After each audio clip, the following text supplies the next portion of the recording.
The wind howled, rain lashed against the windows of Mariner's Cove. It was Halloween night. The normally cheerful streets were deserted. An unnatural darkness hung in the air. A chill deeper than the autumn air settled upon the town. Fear was a tangible presence. The flickering gas lamps cast long, dancing shadows. They seemed to writhe and twist with a life of their own. The rhythmic crashing of waves against the rocky shore added to the unsettling symphony of the night. The old lighthouse, perched on the cliff's edge, stood as a silent sentinel. Its beam, usually a beacon of hope, seemed to falter. The rhythmic pulse of light, usually so steady, became erratic. The townsfolk huddled in their homes. Tales of strange occurrences had been whispered throughout the day. The storm had brought with it something more than just wind and rain. It had ushered in a palpable sense of dread. Elias Thorne, the lighthouse keeper, was a solitary figure. He was shrouded in an air of mystery. He preferred the solitude of his lonely vigil. He was a tall, gaunt man with piercing blue eyes.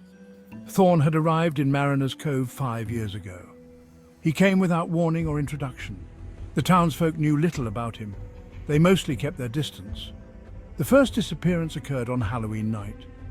Young Timmy Evans vanished without a trace. His disappearance sparked a wave of fear. Eyes turned towards the lighthouse and its enigmatic keeper. The following morning, the storm had subsided, but the fear lingered. A search party was formed. They set out to find Timmy. Their search led them to the lighthouse. The heavy wooden door creaked open. It revealed a dimly lit interior. The air was thick with the smell of salt and something else, something metallic and unsettling. The townsfolk cautiously entered the lighthouse. Their hearts pounded in their chests. They discovered strange symbols etched into the walls. They were ancient and unsettling. The symbols seemed to pulse with an otherworldly energy. As they ascended the winding stairs, the metallic scent grew stronger. In the lantern room, they found evidence of a struggle. Timmy's jacket lay discarded on the floor. Beside it, a single muddy boot. The evidence was damning. A thorough search of the lighthouse revealed a hidden chamber. Inside, they found more disturbing evidence. News of the discoveries spread through Mariner's Cove like wildfire. Fear turned to terror.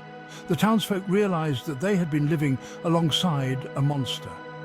Stories began to circulate about Thorne's true nature. Some whispered that he was a sorcerer. Others claimed he was a demon in disguise. Tales of ghostly encounters began to surface.